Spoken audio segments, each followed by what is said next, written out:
On October 3rd, a mortar shell crossed from Syria into Turkey and smashed into Zaliha Tamusin's home, killing Tamusin, her sister, and 3 of her kids. Syrian forces fired the mortar while fighting rebels near the border. Though their stray shells had thudded into Turkish territory before, Tamusin and her family were the first to be hurt.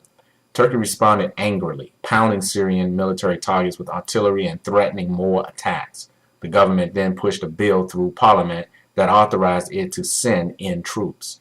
Turkish officials billed these aggressive moves as a way to send Syria a message that its shells should never hit Turkey again. But the shells kept coming.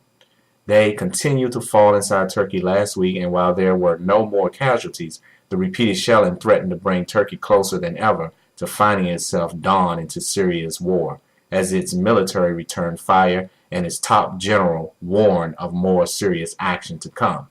With tensions rising fast, many Turks seem to be looking across the border with a fresh sense of alarm and wondering just what exactly Syrian President Bashar al-Assad, its former ally, has in mind. Some even question whether the shelling might be intentional, and the stakes in getting a read on Assad begin to feel increasingly high. We acted strongly and publicly in order to deter this, said one Turkish official who requested anonymity because he wasn't authorized to speak to the press. I'm not so sure whether the shelling is an accident anymore, and I don't know whether they are trying to provoke Turkey into doing something more than it already has, said a Turkish source close to the Syria situation. Syria's policy toward Turkey is based totally on deceit. Now Turkey is again casting itself as the country with the clearest insight into Syria, only this time its message is that the situation is worse than people think. It has led calls for international action and pushed repeatedly for the creation of an internationally backed buffer zone inside Syria.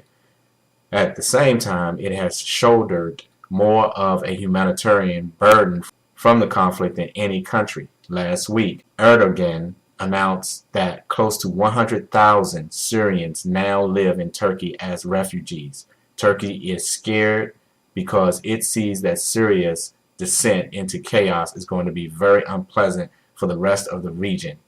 Kay Gapte says it sees how serious Syria can become. Thanks for watching Kingdom Knowledge News.